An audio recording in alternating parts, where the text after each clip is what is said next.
beloved Boss Mike Cervera.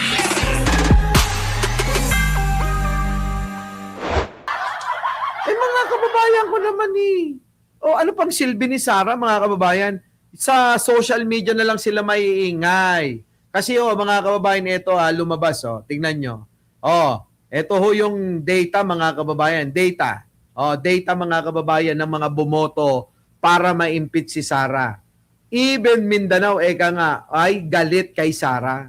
Even Mindanao hates her. Sino ang tinutukoy? Si Sara Duterte. Luzon, kita nyo naman, mga kababayan ko, majority. Grabe.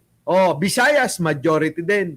Mindanao, mga kababayan, nakakagulat, 77.4% ng mga kongresista sa Mindanao ay bumoto para ma-impeach siya.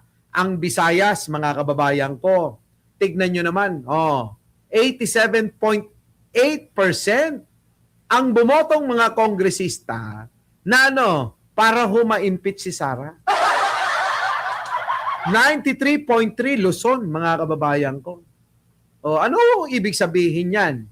Ano ibig sabihin? Ang ibig sabihin, mga kababayan, ang mga representante ng bawat mga lungsod, ng bawat mga distrito ng buong Pilipinas, yung representante, yung mga kongresista natin, na mga inaalam kung ano ang damdamin ng kanyang mga constituent at doon siya nagdedesisyon para sa kanyang mga kababayan, mga nasasakupan sa kanyang distrito. So ang ibig sabihin, mga kababayan, yun din ang kagustuhan ng kanyang mga kadistrito. Kaya bumoto ang mga taga Mindanao, nakakapagtaka na Pero wag na kayo magtaka dahil nangyari talaga. Ang mga bumoto ay 77.4% na mga kongresista. Laban kay Sara para ma-impeach siya. Wag na natin pag-usapan ng Luzon, solid talaga. Halos lahat bumoto sa kanya. Mga kababayan, kakarampot lang ang natira.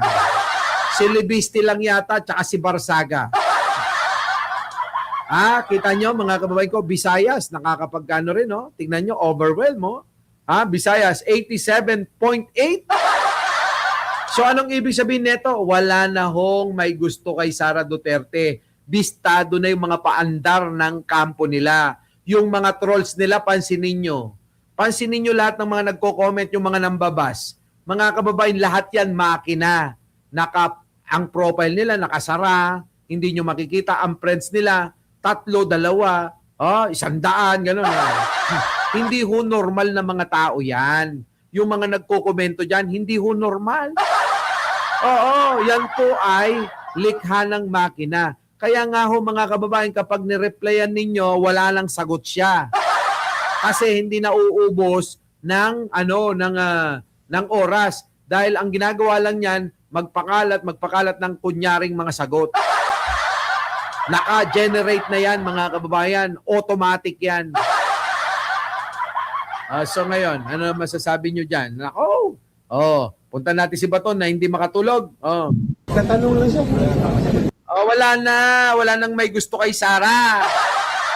Wala na. Alam ni Sara yan na walang may gusto sa kanya. Pinipilit lang nila. Akala nila marami pa sila. Pero wala na silang bilang. Iilan na lang yung mga nauutong nakikinabang. Hindi nga mapagtanggol ng mga vlogger nila.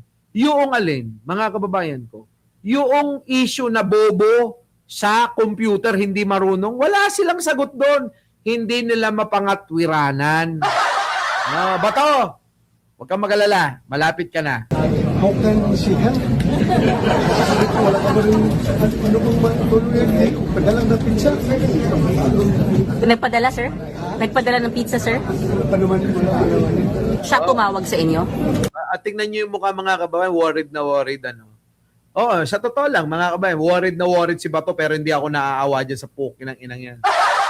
So anyways, mga kababayan, ano po masasabi nyo dyan? Paki-comment naman. Ano po? At syempre mga kababayan ko, opo, huwag niyong kalimutan na mag-like, mag-share at mag-subscribe.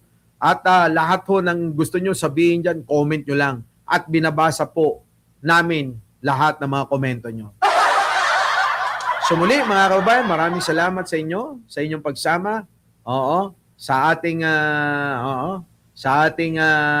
content na ito. At syempre, ako po muli ang inyong lingkod, Mike Cervera po lagi nagsasabing, mahalin natin ang ating kapwa, pagdasal po natin lagi ang ating bansa. Maraming salamat po.